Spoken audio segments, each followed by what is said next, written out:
ఇంకో పక్కన ఉద్యోగాలు, యువకులు ఆశలు పెట్టుకుని మనం గెలిపించాం. అందుకే మన ప్రభుత్వం అధికారంలోకి వచ్చిన తొలి సంతకం డిఎస్సి మనం పెట్టాం. గడిచిన 40 సంవత్సరాలు 80% టీచర్ పోస్టులు మన ప్రభుత్వమే భర్తీ చేసింది. ఈరోజు మెగా డిఎస్సి పెట్టాం. 16,347 పోస్టులకి డిఎస్సి ఏర్పాటు చేస్తున్నాం. జూన్ మాసం నుంచి ఎగ్జామ్స్ మొదలవుతున్నాయి. దాంట్లో కూడా కొత్త కాంట్రవర్సీ పెడుతున్నారు కొంతమంది. మైకాపాలకు పని పాట లేదు, సుప్రీం కోర్టు వరకు వెళ్ళారు. ఈ రోజు డిఎస్సి ఆపేదానికి దేవుడి దేవలు ఆగదనుకుంటున్నాం. ఎందుకంటే బలమైన నోటిఫికేషన్ మనం ఇచ్చాం. టైం పెంచాలంటున్నారు.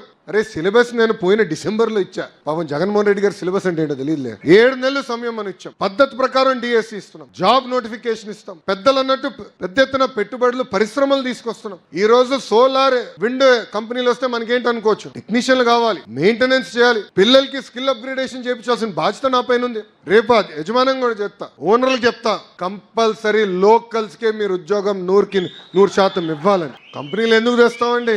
మన పిల్లలకు